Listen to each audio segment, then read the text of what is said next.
السلام علیکم ورحمۃ اللہ وبرکاتہ۔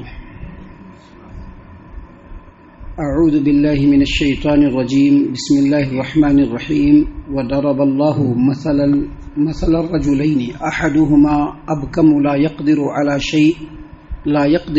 شيء وهو كل على مولاه اينما يوجهه لا يأتي بخير هل يستوي هو ومن يأمر بالعدل وهو على صراط مستقيم وَلِلَّهِ غَيْبُ السَّمَاوَاتِ وَالْأَرْضِ وَمَا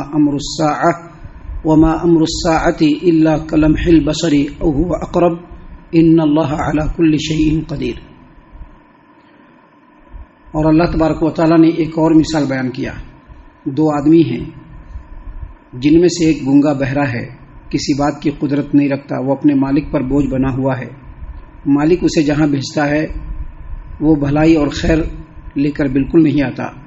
کیا یہ آدمی اس دوسرے آدمی کے برابر ہو سکتا ہے جو انصاف کے ساتھ حکم دیتا ہے، سیدھی راہ پر گامزن ہے؟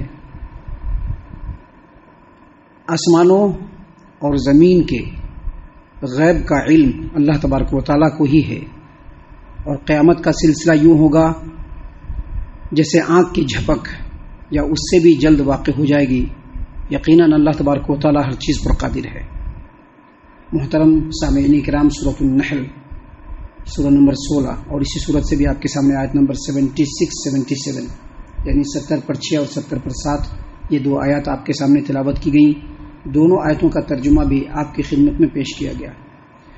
سامعین کرام، اس سے پہلے جو آیت کریمہ آپ کے سامنے پیش کی گئی تھی اس میں اللہ تبارک و تعالیٰ نے ایک مثال بیان کیا، ایک غلام کی اور ایک آزاد کی، اور اللہ نے بیان کیا کہ جتنے بھی جھوٹے معبودان ہیں جس کی اللہ کو چھوڑ کر کے عبادت کی جاتی ہے وہ تمام کے تمام غلام ہیں، اور اللہ تبارک و تعالیٰ با اختیار ہے، خزانوں کا مالک ہے، دن رات خرچ کرتا ہے اور ہر اعتبار سے با اختیار ہے، اور دونوں برابر نہیں ہو سکتے ہیں۔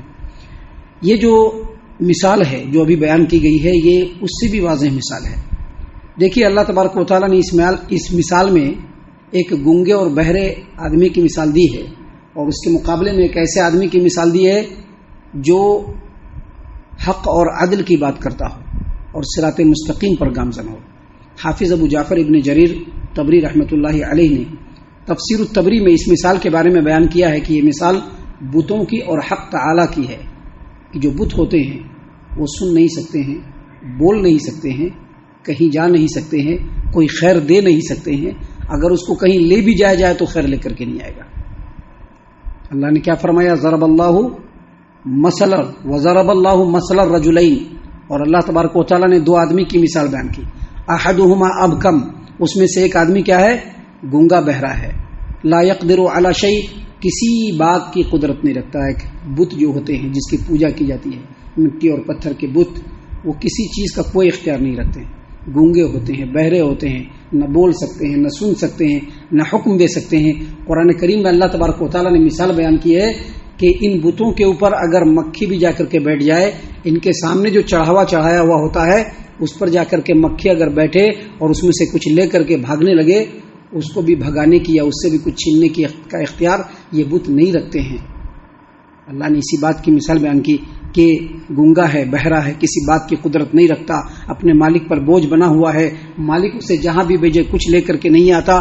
اللہ نے فرمایا کہ کیا یہ آدمی اس دوسرے ہستی کے برابر ہو سکتا ہے جو عدل و انصاف کا حکم دیتا ہے؟ وَمَن يَأْمُرْ بِالْعَدْلِ، انصاف کا حکم دیتا ہے، مطلب اللہ تبارک و تعالیٰ کا قول اور اللہ تبارک و تعالیٰ کا فعل، اللہ تبارک و تعالیٰ کی ہر بات، اللہ تبارک و تعالیٰ کا ہر حکم بالکل حق پر مبنی ہے۔ اسی چیز کو یہاں پر بیان کیا گیا، وَهُوَ عَلَى صِرَاطٍ مُسْتَقِيمٍ، اور اللہ تبارک و تعالیٰ صراط مستقیم پر قائم ہے۔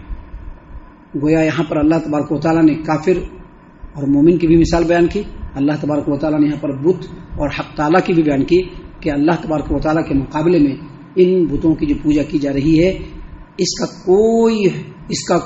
کی کوئی ویلو نہیں ہے، اس کی کوئی ویلو نہیں ہے، اور یہ سراسر شرک ہے۔ سامعین کرام، یہاں پر توحید کی بات ہو رہی ہے، شرک کی تردید ہو رہی ہے۔ لگاتار اللہ تبارک و تعالیٰ کی وحدانیت کی دلیل میں بہت ساری باتیں پیش فرما رہے ہیں، اور ساتھ ہی ساتھ شرک کی وضاحت کو بھی اللہ تبارک و تعالیٰ مثالوں سے واضح کر رہے ہیں۔ اسی درمیان میں اللہ تبارک و تعالیٰ نے ایک ایسی بات بیان کی جو ہمیشہ اعتراض کے طور پر کفار و مشرکین، خاص طور سے مشرکین مکہ اٹھایا کرتے تھے. دیکھیے اللہ تبارک و تعالیٰ نے کیا فرمایا، وَلِلَّهِ غَيْبُ السَّمَاوَاتِ وَالْأَرْضِ، آسمانوں اور زمین کے غیب کا علم اللہ تبارک و تعالیٰ کو ہی ہے. آسمانوں اور زمین کے غیب کا علم اللہ تبارک و تعالیٰ کو ہی ہے.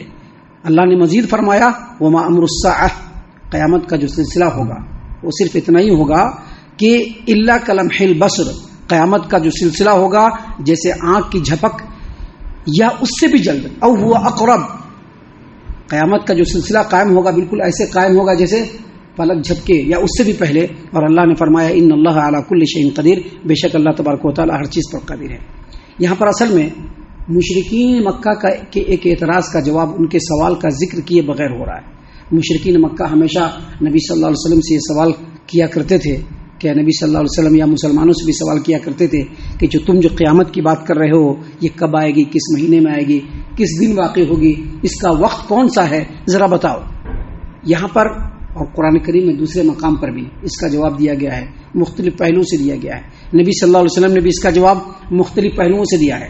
لیکن یہاں پر جس پہلو سے جواب دیا جا رہا ہے وہ یہ کہ اس کائنات کی تمام تر چیزیں، جو بھی حادثات ہو رہے ہیں، جو بھی واقعات ہو رہے ہیں، جو ہو چکے ہیں یا جو ہو رہے ہیں یا جو ہونے والے ہیں، انسانوں کی نظروں سے تو بالکل پوشیدہ ہے لیکن اللہ تبارک و تعالیٰ کی بالکل نظر کے سامنے ہے. یہ جو قیامت کے آنے کا مسئلہ ہے یہ اللہ تبارک و تعالیٰ کو پورا علم ہے. لیکن ہر آدمی یہ سمجھ لے کہ قیامت اس طرح سے نہیں آئے گی کہ جیسے لگے گا کہ سامنے سے قیامت آ رہی ہے.